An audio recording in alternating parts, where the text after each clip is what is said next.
Good evening, everyone. And today we'll be doing short question answer from the chapter The Pace for Living. तो The Pace for Living जो R.C. Hutchinson के द्वारा लिखा गया है, इसके हम शॉर्ट क्वेश्चन को इस वीडियो में कवर करेंगे।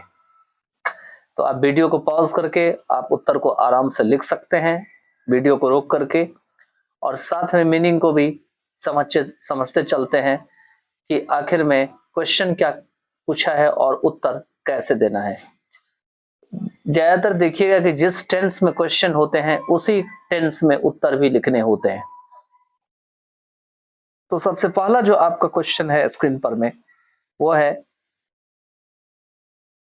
Where did the writer watch the play. Where did the writer watch the play. Writer मतलब लेखक होते हैं, तो लेखक ने, प्ले का मतलब यहां नाटक होगा, खेलना नहीं होगा। प्ले मतलब ड्रामा या नाटक। तो लेखक ने ड्रामा कहां देखा? तो उत्तर में है, आंसर में, the writer watch the play in Dublin, कि लेखक ने डबलिन जो आयरलैंड में जगह है वहां पर में इस नाटक को देखा था। तो ये था पहले का आंसर। दूसरा क्वेश्चन कहता है, who was the chief character in the play. मैंने बताया था आपको क्लास में एक्सप्लेनेशन करते समय कि कैरेक्टर भी कई प्रकार के होते हैं। यहां पर में कैरेक्टर का अर्थ है पात्र, कि जो ड्रामा है, प्ले है, इस प्ले में कैरेक्टर के रूप में मुख्य पात्र कौन थे, कौन ऐसा व्यक्ति था जो इस ड्रामा में मुख्य पात्र के रूप में खेला था। चीफ कैरेक्टर को ही मेजर कैरेक्टर कहा जाता है या मेन कैरेक्टर कहा जाता है। ठीक है, तो आंसर में दे रखे हैं कि the chief character of the play was an elderly corn merchant. जो मुख्य पात्र था प्ले का वो था एक बूढ़े से जिसकी उम्र ज्यादा हो गई थी, एल्डरली थे।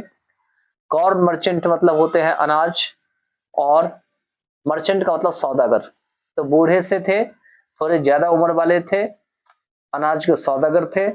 Who lives in a small Irish town, जो कि कहाँ पे रहते हैं? तो एक छोटा सा कंट्री, जो देश में एक जगह होता है, टाउन होता है, उसमें वह रहते हैं। तो यही था दो क्वेश्चन का। चलिए अगला क्वेश्चन देखते हैं क्या दे रखा है।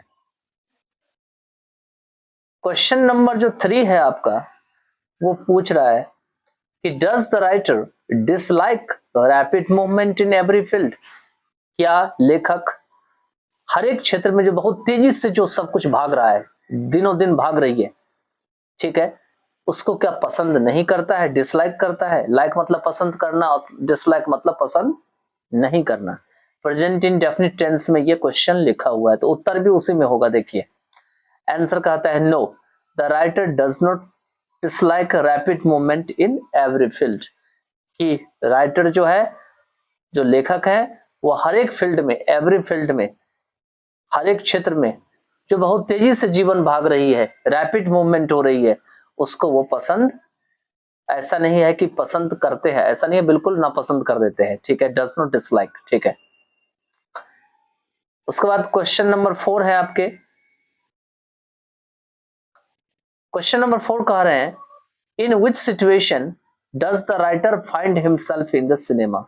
आपको पता है कि राइटर खुद सिनेमा हॉल जाता है सिनेमा देखने के लिए, तो उस समय उसके साथ क्या होता है, तो उसके बारे में दे रखे हैं कि राइटर खुद अपने आप को जो है किस सिचुएशन में पाता है जब वो सिनेमा हॉल में जाता है। तो आंसर में है कि the writer finds himself in A state of hopeless fog.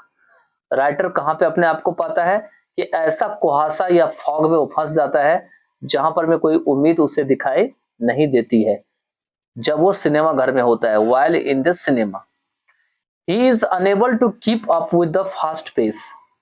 कहते हैं यहां पर में कि वह जो फास्ट पेस ऑफ जो लाइफ होती है, जहां पर में कि लाइफ जो है बहुत ही डिफरेंट काइंड्स की हो जाती है। ऐसा लगता है कि लाइफ अब जो है वह बहुत ही आसान नहीं है, बहुत ही सुगम नहीं है, बहुत ही सरल नहीं है, बल्कि लाइफ कैसी है? तो फास्ट पेस्ट ऑफ लाइफ है। तो वो अपने आप को जो है वहां पे उस हिसाब से नहीं चला पाते हैं। उनका कहना यह है कि ये जो फास्ट पेस्ट ऑफ लाइफ है, उस लाइफ के कारण वो सिनेमा घर में कैरेक्टर को भी सही से नहीं पहचान पाता है कि आखिर में कैरेक्टर है कौन, आखिर में कैरेक्टर जो इस सिनेमा में चल रहा है उस सिनेमा का जो पात्र अभी गया था, क्या अगला पात्र थोड़ी देर के बाद सीन चेंज होने पे वही पात्र है, या आखिर में पात्र जो है वो बदल गया है। तो इसके बारे में इसमें इन्होंने दे रखा है। अगर आप इसको पूरा अच्छे से देखेंगे आंसर को, तो आप पाएंगे कि यहाँ पे राइटर अपने आप को होपलेस पाता है।